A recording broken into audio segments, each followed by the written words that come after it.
Bisa dimulai? Bismillahirrahmanirrahim. Assalamualaikum warahmatullahi wabarakatuh. Waalaikumsalam warahmatullahi wabarakatuh. Apa kabar kalian pagi hari ini? Alhamdulillah, tubuhku, pikiranku, hatiku fresh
Sebelum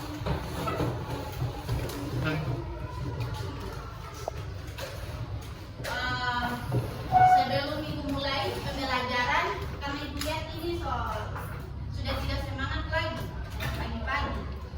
Kita tepuk semangat dam ding dung. Pernah dengar? Pernah. Oke, sama-sama. Sama-sama. 1, 2, 3. Dam dam dam. Ding ding ding. Dung dung dung. Dam dam dam. Ding ding ding. Dung dung dung. Se. Aha aha na. Aha aha na. Aha aha semangat. Sudah semangat lagi? Sudah. Berarti sudah bisa dilanjut? Sudah. Oke. Ibu mau bertanya dulu. Ibu mau tes kalau masih kalian ingat pembelajaran minggu kemarin. Kita minggu kemarin belajar apa dulu? Bumi tempat tinggalku. Bumi tempat tinggalku. Bumi tempat tinggalku itu adalah terbagi berapa bagian? 3. Yang pertama apa? Karya puisi.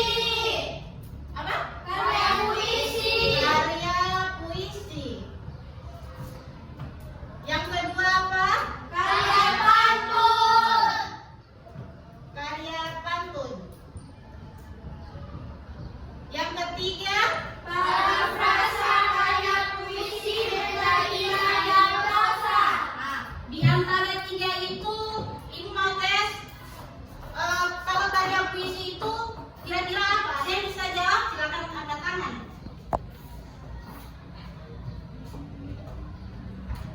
Oke, coba Dede. Puisi adalah karangan teks yang mengungkapkan pikiran dan perasaan, menjalurnya dengan mengutamakan keindahan kata. Oke, tepuk tangan dulu. Jadi puisi itu adalah karangan teks yang mengungkapkan pikiran dan perasaan penyairnya dengan mengutamakan keindahan kata-kata.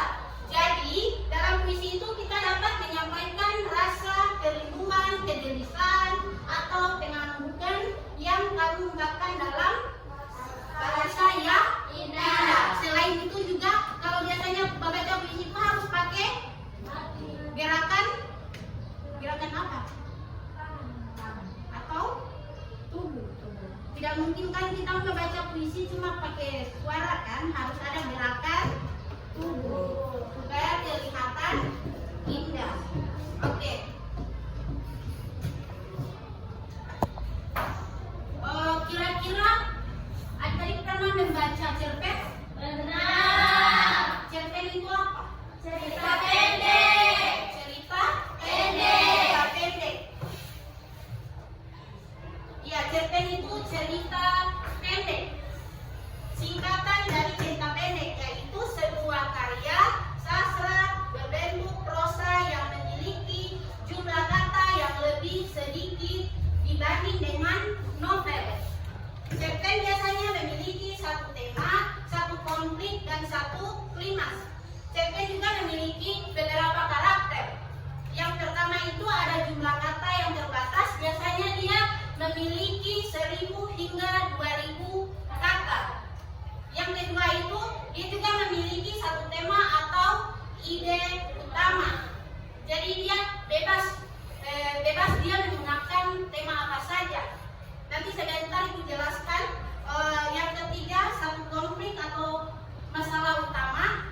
Jadi di dalam cerpen itu mesti harus ada masalah-masalahnya. Berikutnya satu klimaks atau puncak cerita.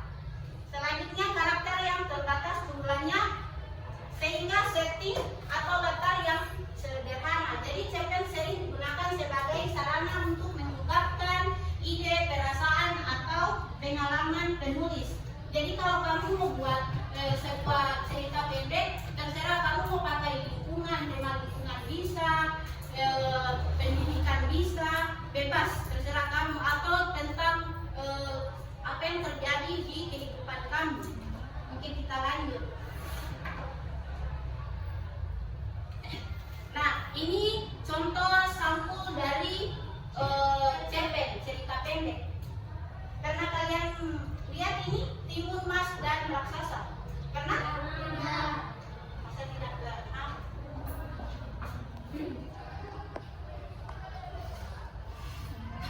Oke, sebelum ibu lanjut di materi intinya, jadi tujuan pembelajaran kita hari ini yaitu peserta didik dapat mengidentifikasi unsur intrinsik, tokoh alur, ada latar, ada tema, ada amanat, dan nilai-nilai cerpen, moral sosial budaya melalui tuturan dan tindakan tokoh, pencitraan penulis serta menggunakan tanda petik, kalimat langsung dan tidak langsung. Oke.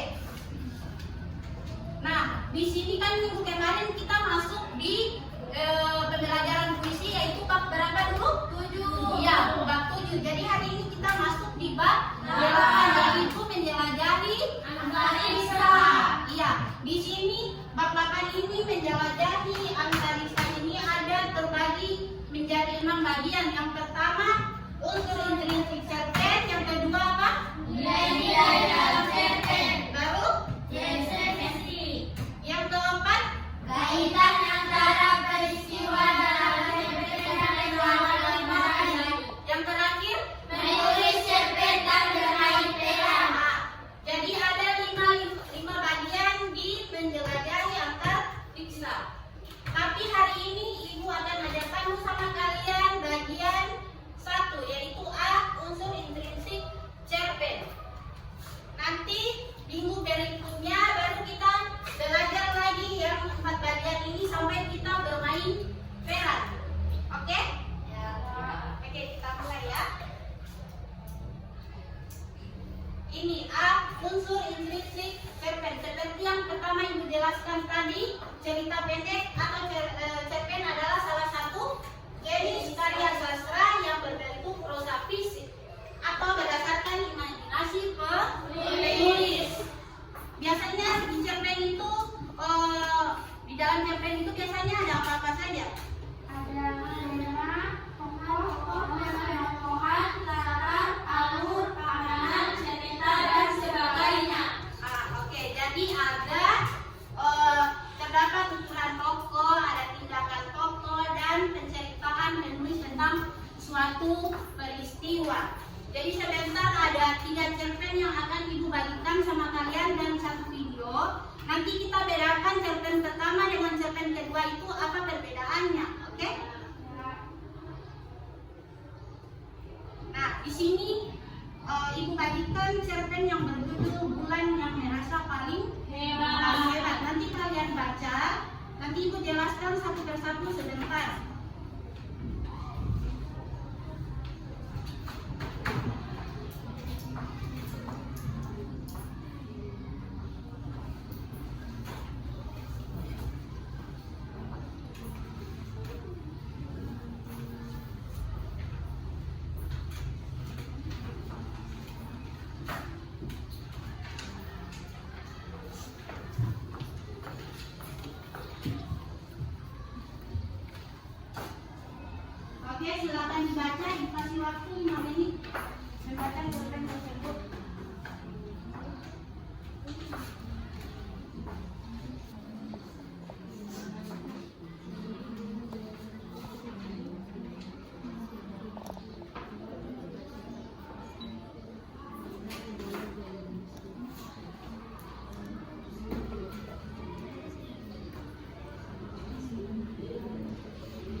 3.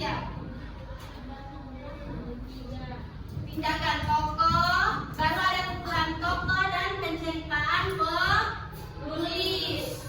Nah, yang pertama, di sini dalam cerpen tersebut yang barusan kamu baca, terdapat tuturan tokoh. Yang pertama, terdapat tuturan tokoh. Yang kedua ada tuturan. Berarti tuturan itu apa sih? Tuturan itu berarti ucapan.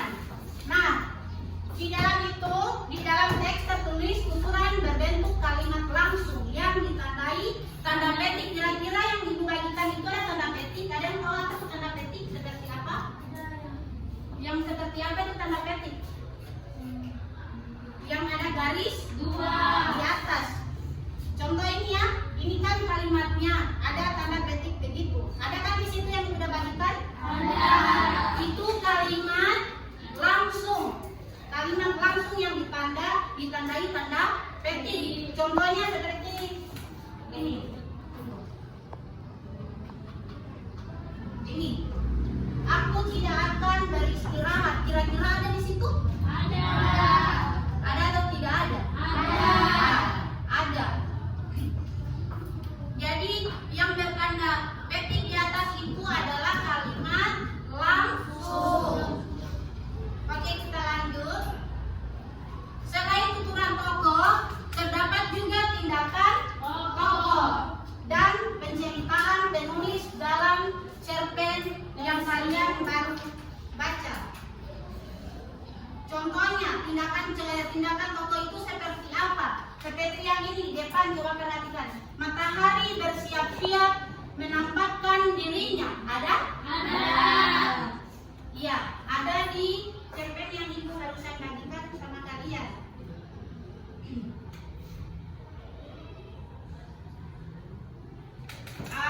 Selanjutnya contoh penceritaan penulis. Penceritaan penulis yaitu bulan yang merasa paling hebat. Di sini ada contohnya, keputusan bulan untuk bekerja sepanjang hari ternyata berdampak buruk bagi dirinya sendiri. Pasti ada juga kan di situ? Ada. Ya. Itulah Itulah tindakan tokohnya. Sudah ibu lihatkan tadi kan contohnya. Ya. Terus ada tuturan tokoh, ada penceritaan penulis. Oke, karena tidak semangat lagi, kita speaking lagi ya. Bisa semangat. Oke, 1, 2, 3. Tepuk semangat.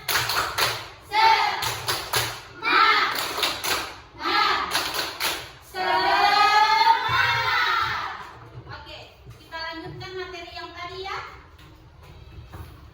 Tadi kan bilang ibu mau bertanya kan sama kalian.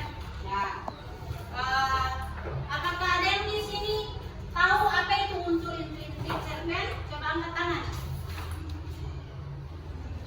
Oke, coba ibu minta ada apa saja unsur intrinsik? Ada tema, ada tokoh, ada penokohan, latar, alur, amanat cerita dan sebagainya. Iya, betul sekali. Jadi unsur intrinsik cerpen itu merupakan unsur pembangun cerita itu sendiri. Unsur intrinsik cerita meliputi ada tema, ada tokoh dan penokohan, ada latar, ada alur, ada amanat cerita dan sebagainya. Oke? Nah, di sini ibu akan jelaskan satu persatu. Yang pertama yaitu tema. Di sini ada tema. Yang pertama itu ada gagasan yang menjadi latar belakang cerpen. Yang kedua, tema bersifat umum. Jadi bebas kalian memilih tema apa. Jadi di sini ada dapat mengenai permasalahan. Jadi di dalam tema itu harus ada permasalahannya. Di lingkungan bisa, di pengalaman pribadi bisa, pengalaman pribadi penulis. Nah, baru ada tema sejarah, pendidikan dan lain-lainnya. Jadi bebas kamu memilih di antara itu. Bisa lingkungan, bisa pengalaman pribadi kamu bisa, baru ada tema sejarah, pendidikan. Oke, kita lanjut. Yang kedua itu ada tokoh dan penokohan. Tokoh dan penokohan. Yang pertama, perilaku dalam sebuah cerita. Tokoh terbagi atas dua, yaitu tokoh utama dan penokohan. Tokoh utama itu menjadi fokus utama dalam cerita dan biasanya hadir dalam dari awal hingga akhir cerita. Siapa di sini yang suka menonton sinetron atau film-film begitu? Ada? Ada. Nah, biasanya setiap sinetron itu pasti ada drama. Tidak. Biasanya di dalam film itu ada pemeran utama. Pemeran utama, dia dari awal cerita sampai akhir cerita dia selalu muncul, selalu ada. Sedangkan tokoh tambahan itu dia jarang muncul. Itu sebagai penantang tokoh utama. Biasanya kalau di sinetron itu dia tidak suka dengan tokoh utama ini.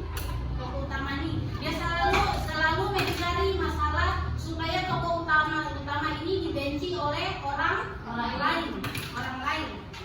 Oke, kita lanjut. Nah, selain yang tadi itu tokoh utama dan tokoh tambahan, di sini juga ada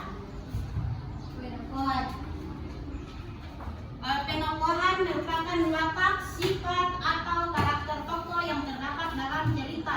Jadi di tokoh utama itu biasanya dia orang baik kan? Kalau kamu kan nonton sinetron, pasti ini pemeran utama dia orangnya baik, suka menolong, baru apa lagi? Yang sana. Iya. Nah, tapi ada lagi yang jahat. Yang jahat itu apa? Yang tokoh tambahan. Tapi tidak semuanya tokoh tambahan itu orang jahat. Ada juga yang baik. Nah, biasanya watak yang buruk ini ada dia orangnya sombong, baru suka berbohong, baru malas, baru apa lagi? Dan tidak adil. Ya, dan tidak adil. Oke, lanjut yang ketiga yaitu latar. Latar di sini menggambarkan tempat, waktu dan suasana cerpen atau cerita pendek. Dia terbagi jadi 3 bagian. Yang pertama itu ada apa? Latar tempat, latar waktu, latar suasana. Ya, ada latar tempat, ada latar waktu dan latar suasana. Latar tempat ini menjelaskan letak kejadian atau lokasi terjadinya peristiwa dalam cerita. Sedangkan latar waktu menjelaskan kapan kejadian atau peristiwa dalam cerita tersebut. Yang terakhir itu latar suasana menjelaskan perasaan atau keadaan saat terjadinya peristiwa dalam cerita. Yang keempat adalah alur. Yang pertama itu ada rangkaian peristiwa dalam cerita yang tersusun secara kronologis.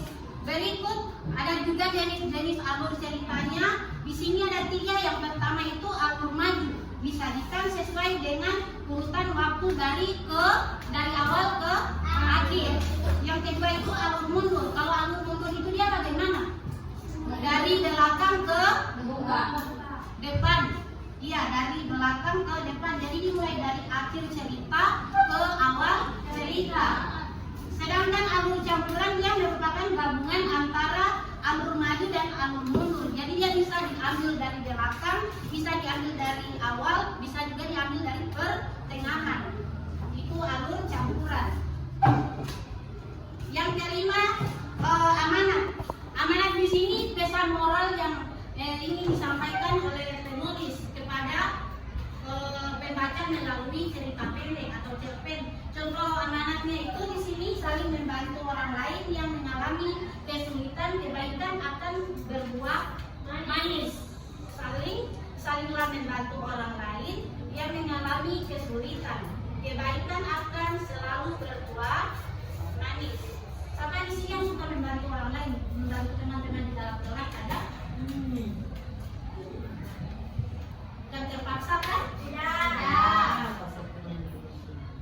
Jadi salinglah membantu. Kalau ada teman yang meminta tolong, kita harus bantu.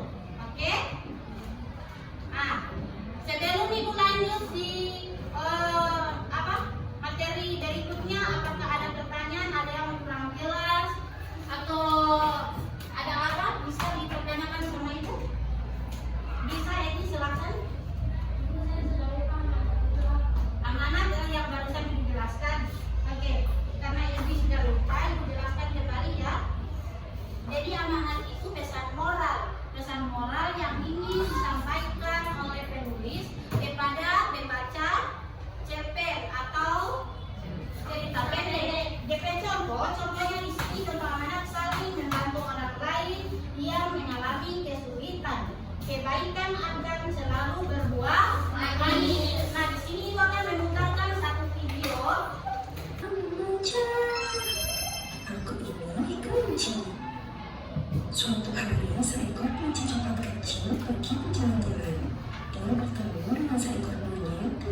tertawa saat mendengar jawaban si kelinci.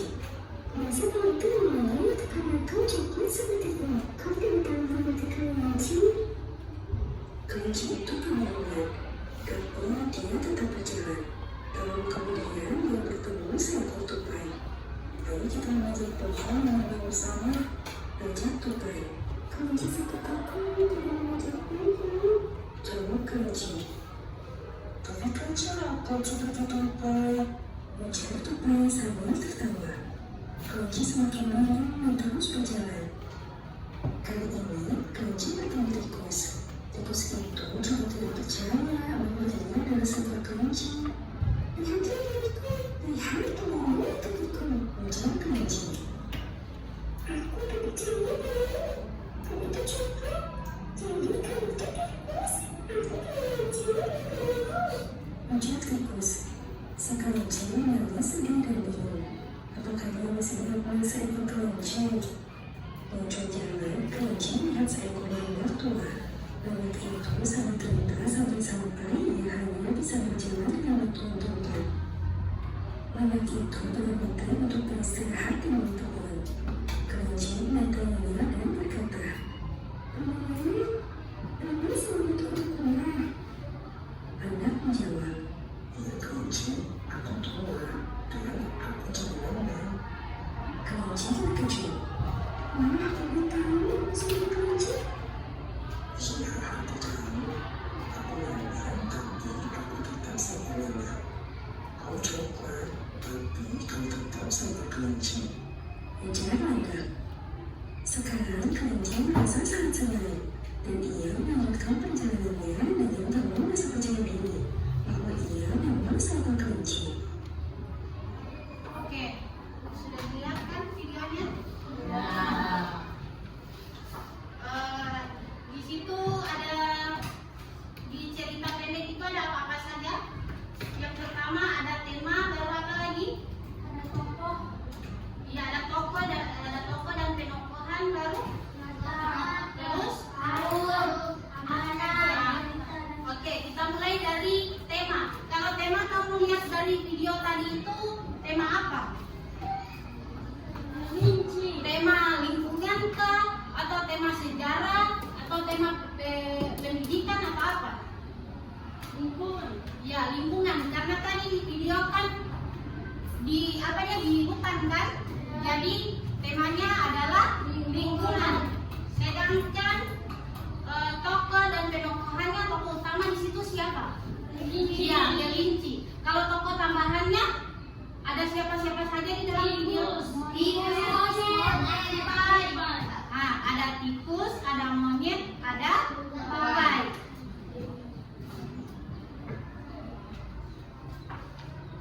Kalau latar tempatnya kan tadi di hutan kan? Terus latar waktunya itu malam atau siang hari? Siang hari. Latar suasananya yang kelinci tadi, dia pertama apa? Bahagia dulu, terus sedih dan bahagia lagi. Alurnya alur maju, alur mundur atau alur campuran tadi kira-kira? Iya, alur maju karena dari awal ke akhir. Amanatnya. Oke, Ibu tes nih ya, amanat. Amanat kira-kira ada yang bisa menjawabnya? Coba angkat tangan.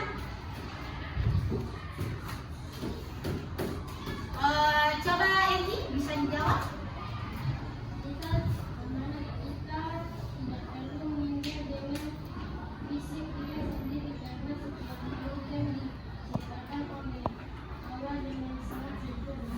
Iya, tepuk tangan dulu untuk Edi karena sudah.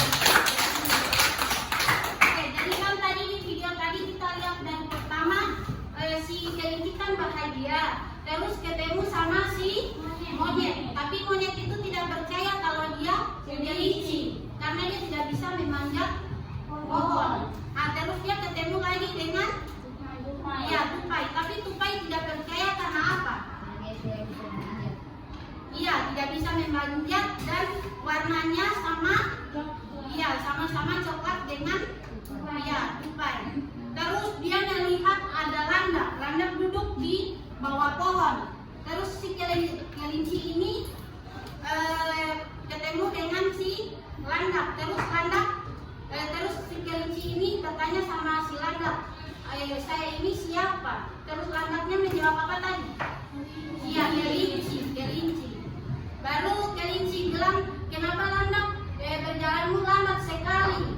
Baru landak bilang, iya memang berjalanku itu lambat. Terus ini kata si kelinci, oh berarti cuma si landak ini yang percaya sama kelinci kalau dia ini kelinci.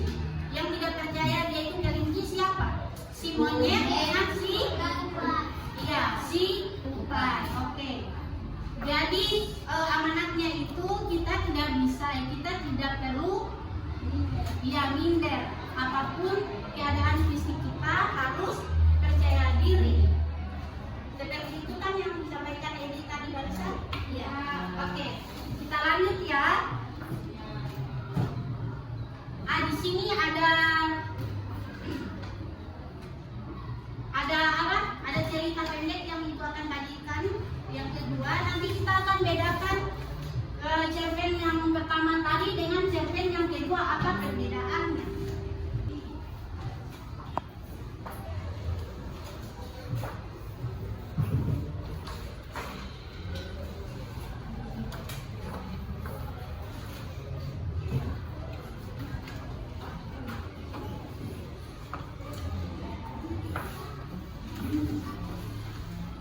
Oke, silakan dibaca dulu. Kasih waktu 3 menit.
Menjadi astronot cilik. Sedangkan tokoh pendukungnya adalah siapa? Teman-teman sebaya dan anak-anak. Ada teman-teman sebayanya dan ada ayah Alia.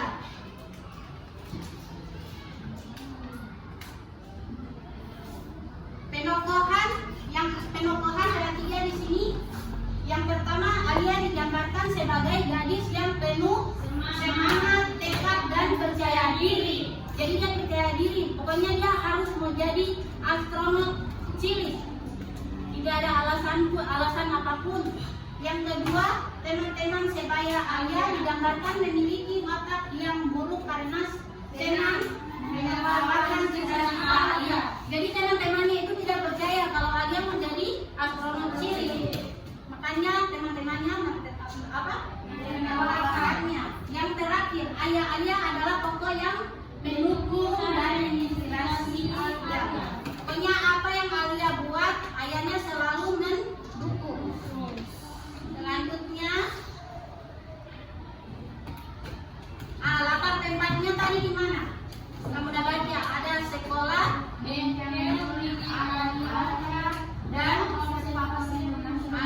jadi latar tempatnya itu ada sekolah, bengkel milik ayah Alia, dan observatorium nasional. Latar waktunya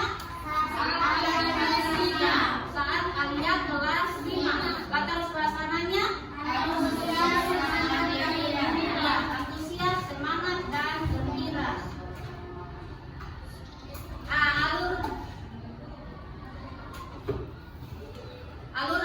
Alurnya cerita mengikuti alur maju. Dari alur maju alur maju dengan menggambarkan perjalanan Alia dalam mengejar cita-citanya. Sedangkan amanatnya di sini dengan tekad dan usaha kita bisa mencapai hal-hal besar dalam hidup. Oke, sebelum Ibu mau kasih soal yang terakhir, Ibu mau ambil nilai. Supaya lebih bersemangat lagi, Ibu ada game, 1 game terakhir. Oke, boleh? Boleh. Karena kalian berpasangan ini, pas ada berapa orang, ada 8. Jadi coba teman yang di belakang maju di meja depan, berdiri sambil berhadap-hadapan.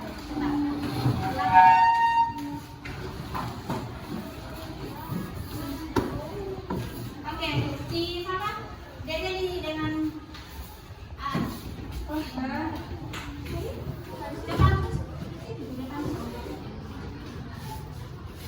coba singkirkan dulu buku. Sisakan 1 benda apa saja di atas meja. Terserah mau pulpen, mau botol, tidak bisa. Oke, siapa? Tidak ada yang bermain serius. Oke, gamenya dilihat, diraba, diambil. Pernah dengar? Ibu melihat kamu fokus ini betul-betul fokus atau tidak? Oke ya, dengar apa yang Ibu bilang. Kalau diraba nanti tangan sudah ditaruh di atas pulpen. Kalau diambil berarti oke, 1, 2, 3. Diraba. Dilihat. Diraba. Dilihat. Diraba. Ambil.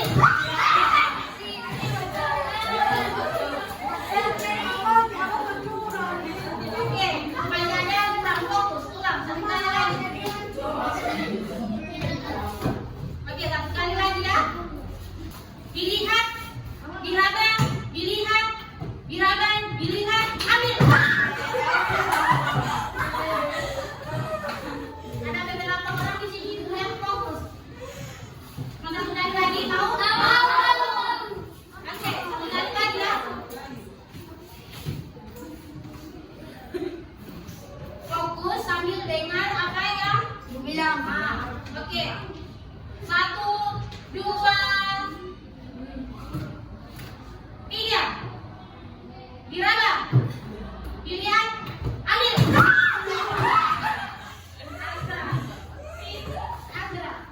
Oke, tepuk tangan dulu untuk kita berdua. Sudah fokus sekarang? Sudah. Oke.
tulis nama kelas ya.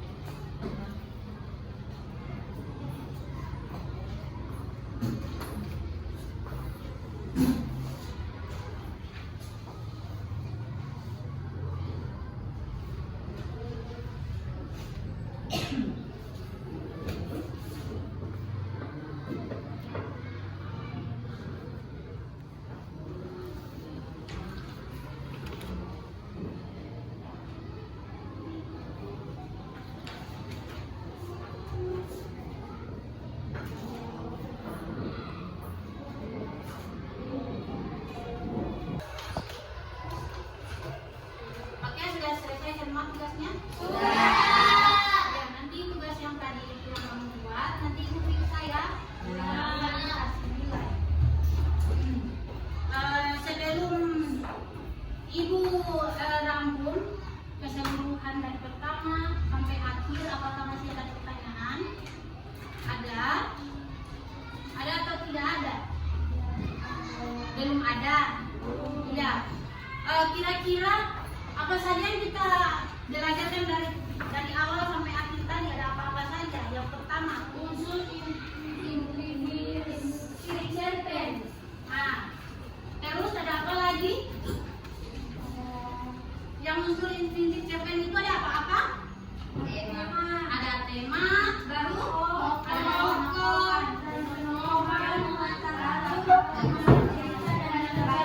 ya. Perbedaan cerpen yang pertama dengan cerpen kedua apa? Kalau cerpen pertama dia ada tukeran tokoh, ada tindakan, terus yang ketiga menceritakan. Iya, ada penceritaan menulis. Jadi ada 3 itu ya. Yang cerpen pertama ada tindakan tokoh, ada apa lagi?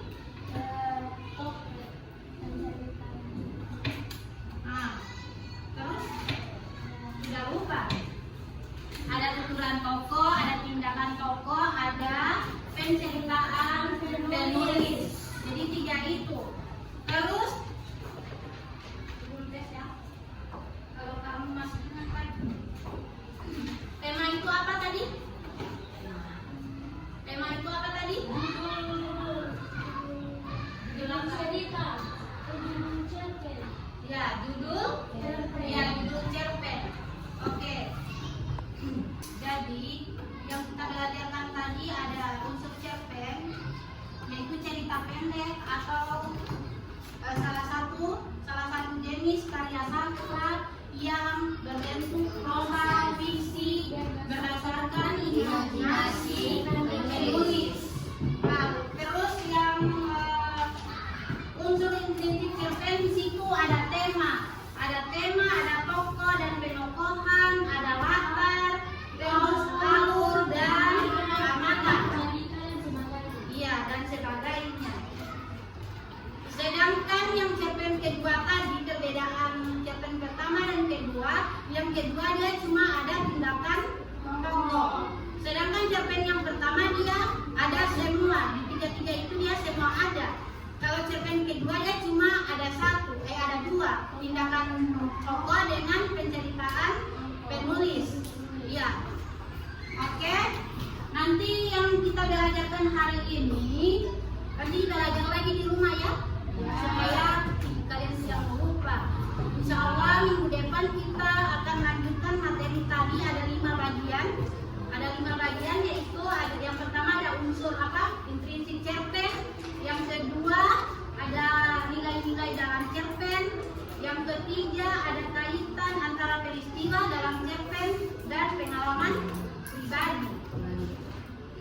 Dan yang terakhir itu penulis cerpen dan bermain peran. Nanti kita akan bermain peran lagi ya. Oke. Karena tadi kan baru kita lihat videonya. Jadi nanti berikutnya kita akan bermain peran. Mungkin hanya itu. Insya Allah apa yang akan kalian belajar bisa bermanfaat ya.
Oke, mungkin hanya itu yang Ibu ajarkan hari ini. Nanti berikutnya akan kita lanjutkan materi berikutnya ya. Bila ada kurangnya mohon dimaafkan.